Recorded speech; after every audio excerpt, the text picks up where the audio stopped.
In today's tutorial, I'm going to teach you 5 tips to instantly get more views on your videos. We're going to use this whiskey video that I created as my example.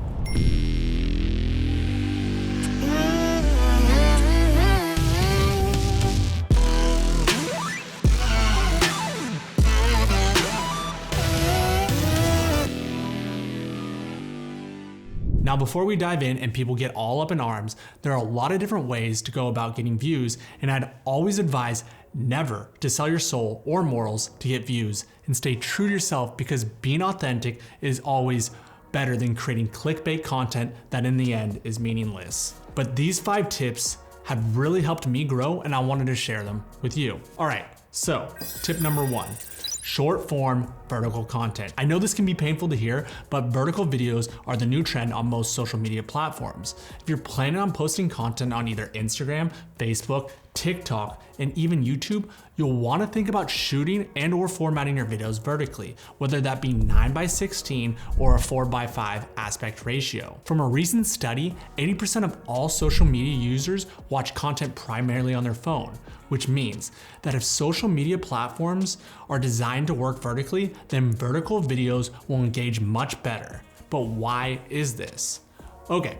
So first off, vertical videos take up about 78% more real estate on your phone compared to a horizontal video. It allows a viewer to not only avoid turning the phone sideways, but they will be able to view and engage your video more naturally if it's formatted vertically. And if that doesn't convince you, here are a few more studies cited by a Splice article. Square videos, or 1x1, get about 30 to 35% more views and 80 to 100% more engagement compared to a horizontal video.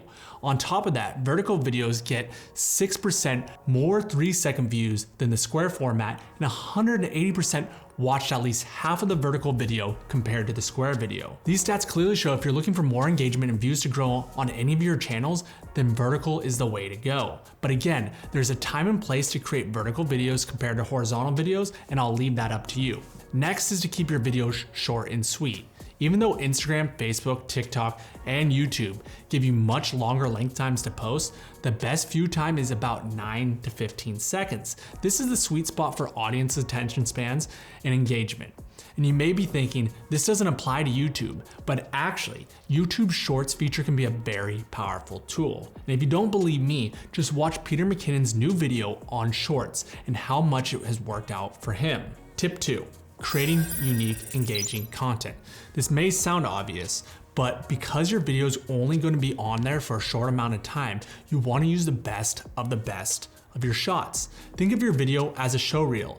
If the shot isn't amazing or great, don't use it. Which brings me to today's sponsor. I wanted to make sure my shots stood out. With 2 of the shots, I was able to pull off a super unique look using a 360 spinner. You may have seen in some of my previous tutorials on how I built my own 360 camera spinner to pull off cool shots, but this process can be super timely, expensive, and not produce the best results. Luckily, Raubay has built an amazing quality product spinner, and I was able to test it out. I'm always very hesitant to accept gear sponsors because I want to make sure the build and quality is up to my standards, and Raubay's spinner did not disappoint. It allowed me to attach my huge Ursa Pro to it and have no problems while spinning it, and allowed me to pull off these shots here.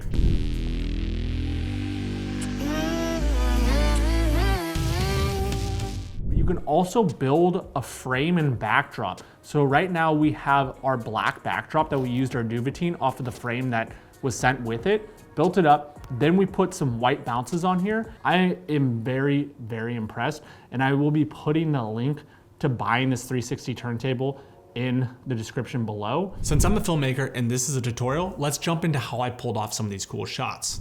We're gonna shoot everything vertical today, and I'm gonna put everything that I'm using in this video, as always, in the link below so you can buy it, especially this L plate because it's only $20. The best one I could find without spending $300 on a piece of metal that just holds your camera sideways, which is ridiculous. But yes, so this is our setup, motorized slider.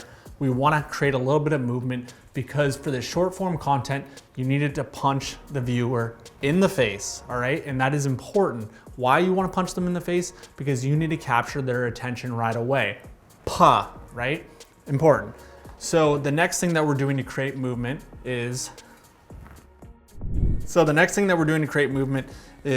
another thing by Edelkrone.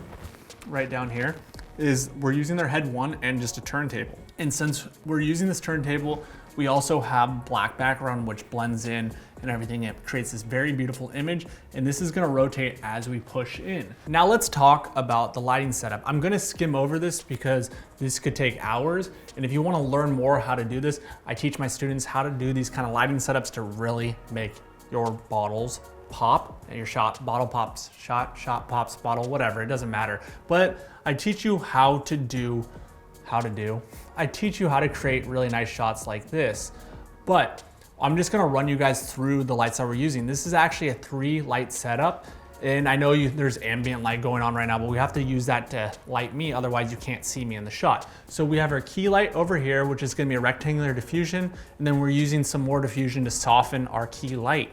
Then right here, we have our backlight, and I have it specifically angled. And what's that's doing is kind of giving us an edge on our fill side. I just want to have enough to separate, because if it's too dark here and our background is black, then it's really hard to tell where the edge of your bottle is and you're losing shape.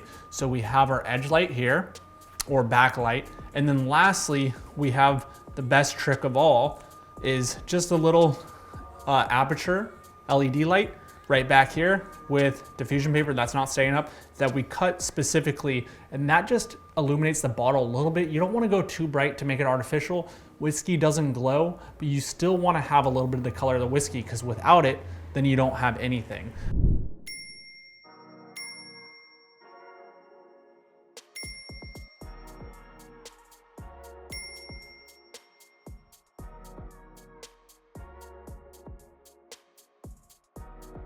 Tip 3, music and story arc.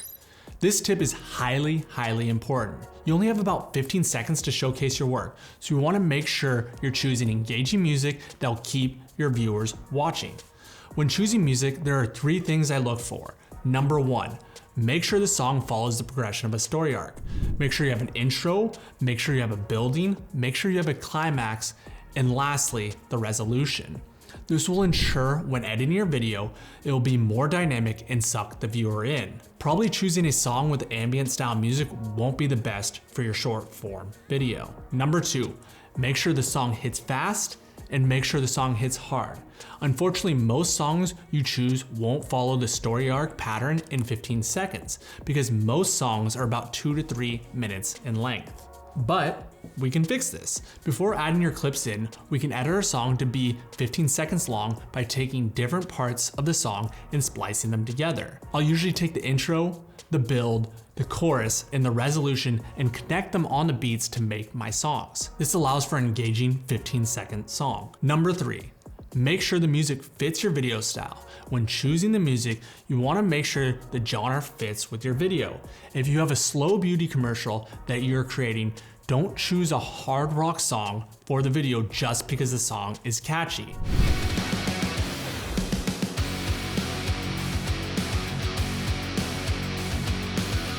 Choose a catchy song in the right genre that accentuates the video that you're creating. Tip number 4, the thumbnail. Make sure to have an engaging thumbnail. Put yourself in the position of the viewer. If you saw your thumbnail, would you click on your video? Take a look at videos that do well and study their thumbnails. What do they do to make their thumbnails stand out? Another great thing about thumbnails is you can add more information that you can't fit into the title, like I did in this video today. As you can see, my title says, how to get more views on your videos. But in the thumbnail, I'm not only going to show engaging BTS, but I'll have the words 5 tips, which allows someone who's scrolling through to see more of what my video offers and have them more likely to engage and click on the video. And lastly, tip number 5, knowing your audience.